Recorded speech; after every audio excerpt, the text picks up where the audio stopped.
Ray Hussain for Boating New Zealand magazine, aboard the really impressive new Innovision 707. It's an aluminium boat from Innovision Boats. Quite an unusual looking thing. It's got a plumb bow, long waterline, heaps of internal volume, and to my way of thinking, it feels like a much bigger boat than it actually is. And that is certainly the case when we look at this cockpit. We've got a really good workable cockpit here. Love this bait station.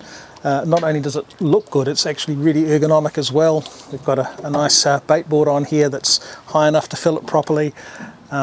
Beautifully coved, everything's coved and finished. The paint job is superb. Lots of nice little details. Nice big tackle drawer here. Plenty of rod holders across the back. We've got a couple of drink holders either side as well. Handy little shelf. Whole lot of stuff happening here. Also a nice dry locker here for the electrics. Neat and tidy. There's even a charging jack in there, and there's a power takeoff as well. So quite a usable platform here on the transom. We've got a cage either side. Quite unusual. It's actually out of a rectangular profile.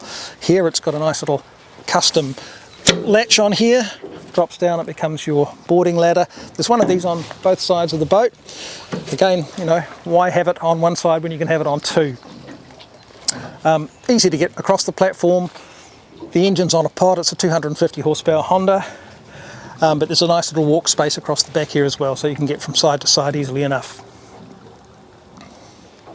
So this would be a great cockpit to fish from. It's quite well set up for that. We've got 3 rod holders aside through the coamings. We've also got a good size live bait tank here, plumbed obviously. A nice little touch. The Innovision logo is actually engraved into the glass front of it.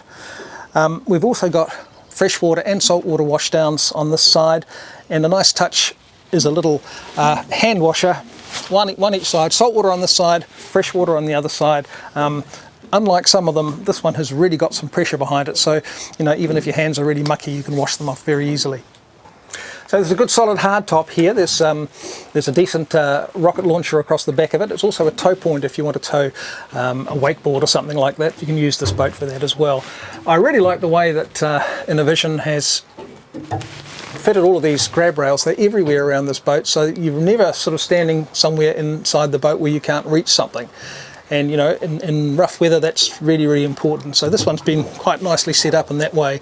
We even got them here on the dash. The way the seating works is again quite comfortable. You've got 2 aft-facing seats with a bit of storage underneath. The bucket seats are really comfortable. They're adjustable fore and aft and up and down as well. And this particular boat has been set up for its owner, who is a reasonably slim person, so it's probably a little bit closer to the wheel than I would personally have it, but that's something that Innovision can set up. They actually custom build this whole helm area to suit whoever the owner of the boat might be. So the 707 is really well endowed with storage areas. There's lots and lots of little cubby holes and shelves, and you know, plenty of cup holders as well. Charging points for USB devices and so on. So Innovision can build this dashboard to any size that you need. This particular owner's gone for a couple of 9-inch hybrid touch Raymarine units, but you can accept even a big 16-inch unit should you want to. Pretty well set up actually, this boat. It's got a lot of extras on it. A couple of switch pads there obviously. The zip wake interrupter style trim tabs, they're automatic. It's got a Raymarine autopilot, Raymarine VHF as well, Fusion stereo, and this rather nice Exalto wiper control. It's got all kinds of functions on it. This has 3 wipers, this particular boat, with washers. It also has a demister system. Also like the way they've got a nice dark carpet here underneath the screen, so you're not going to get any reflection up onto the windscreen when you're underway. So that's been thought of, you know, quite carefully thought through. There's a lot of shear on this boat, so the bow is right there, but it's also relatively short, so you've got really good vision ahead of you, even though the bow is actually quite high, the foredeck is quite high.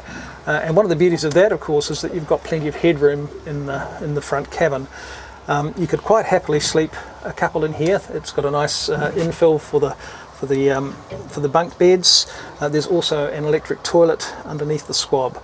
So, you know, overnighting is certainly a possibility with this boat.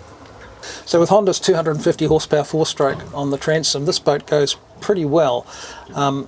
as I've mentioned earlier on, it's quite long. The waterline length is quite long, so it does behave like a much bigger boat on the water as well as from the inside. You know, from the inside it gives that impression, but also when you're driving it, it feels as though it's a much bigger boat.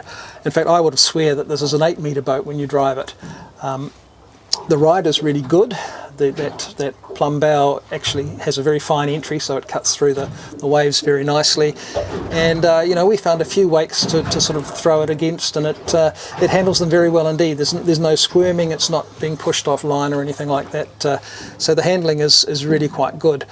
I was not surprised, but pleasantly surprised to see that we got just about 40 knots out of this boat, and this is only the second time that it's been on the water, so there's still a little bit of fine-tuning to do with propellers and so on, but it's pretty much getting the Honda's maximum rev, so the speed is about right. But I wouldn't be surprised if this is a 40-knot boat, and certainly cruising speed, 27 knots is great, 30 knots is great. You can cover a lot of ground at those speeds.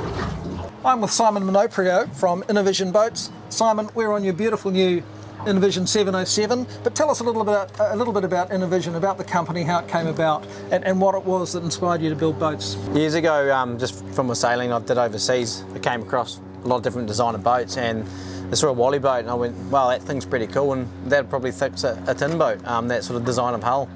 And then about 8 years ago, I built the first one. The design of the hull really improved the ride. And we managed to achieve really good stability out of the hull as well, if I had to have a pontoon or a flood chamber.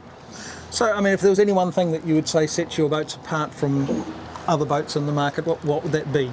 One of the big things that sets us apart is definitely the plumb bow. Yes. That gives us that really fine entry at the front. Right. And then there's a lot of other aspects that you need to pair with the plumb bow, so you don't get bow steer, and so the boats behave, you know, with great sea keeping ability downwind, and no broaching and things like that. So we've managed to find that balance quite nicely.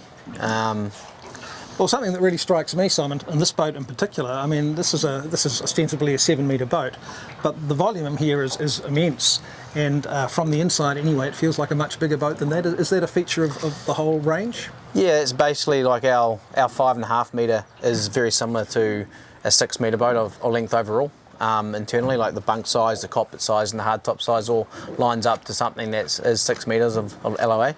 But we get that extra cockpit space and stuff because of the plumb bow. You would get an extra 0.5 metre so in the bow, so the bunk gets bigger, and right. So typically you compare our size to something 0.5 metre bigger, and then you're apples for apples in volume. So essentially you're getting a bigger boat for your length, if you like. Yeah, a bigger boat and a smaller manageable package.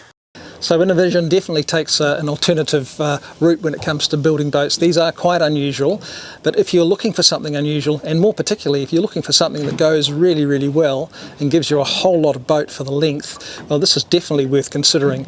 I don't think there are any other aluminium boats in New Zealand that are built this way, that look quite like this, or handle quite this way either. So this is something a bit special.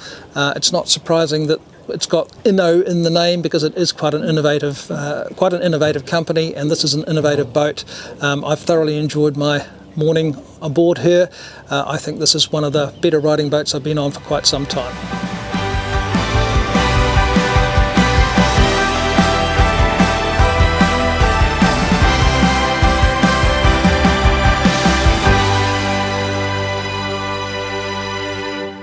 John Ecclestone from Boating New Zealand. Thanks for watching. If you'd like to see more of these videos, please subscribe to our channel.